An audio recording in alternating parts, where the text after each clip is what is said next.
Frankie the Junk Man back at you again. Just want to do a short video on the difference between picking a flea market or buying storage units.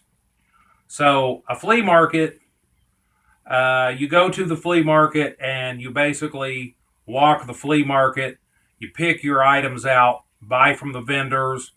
You sell the stuff on mostly. I mean, the way I do it is I sell my stuff on YouTube. On YouTube. We're doing a YouTube video.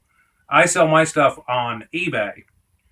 But I also pick for the flea markets and I pick for Craigslist as well, especially if you're buying like lots. So let's just say if you go to the flea market and you got the cash to do it and you spend 25, 50, 75 or $100 when you go to the flea market, as long as you know what you're doing, obviously, you can pick the flea markets and make really, really great money. For example, one time I spent $45 and I bought some vintage beer cans. These were cone top steel beer cans. They were flat top steel beer cans, 45 bucks. I wound up selling them, parting them out. By the time I was done, I was at $800 to $900.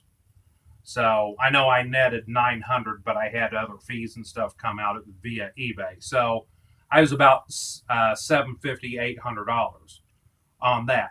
That's a pretty good return on investment. On the other hand, you can go and buy a storage unit. Say you buy a storage unit for 45 bucks. A lot of the storage units, if you don't know, they pull the door up on the storage unit. You cannot go into the storage unit and look. You have to stand outside for legal reasons. So a lot of it's a crapshoot. A lot of the risk takers like to do that.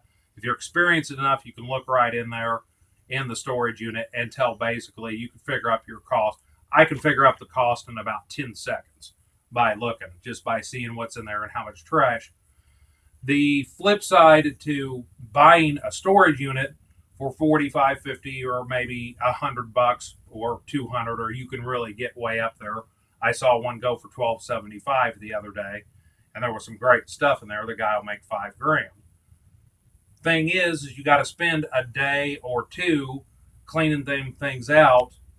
It's nice to have a bigger truck, whereas the flea market, you can do that in a car. I personally have two trucks. I've got a box truck. I've got access to a big trailer, and I have a pickup truck, so it makes it easier. But you also got to figure in your trash, your labor, and everything also with a storage unit. So both of them, picking a flea market and a storage unit, both can be very, very profitable. But the storage units are harder work, and you can find hidden treasures. I've seen plenty of times guys who went into a storage unit, pulled out $2,000 worth of gold, and flipped that the next day. That's pretty good. It don't happen like that all the time. But storage units are a lot more work. They take a lot more effort, and in a way, they're both fun. So, cost wise and work wise, you want to go, and if you don't have a truck, go picking at the flea markets. Find a good flea market, a good place for sellers, or find a buyer's flea market, not a seller's flea market where you can get stuff for cheap, and you know exactly where they're at. You don't have to hunt down a storage unit. If you got some trucks, you got the manpower, and you got some muscle, and you're a little bit of a risk taker, jump right in there and get into them storage units. Both of them are very good, but those are your cost and payoff on both of those. So just thought I'd throw that out there for the world to see my gift. So anyway, I'm Frankie the Junk Man. Like and subscribe to my videos. Catch you on the next video, and I am out.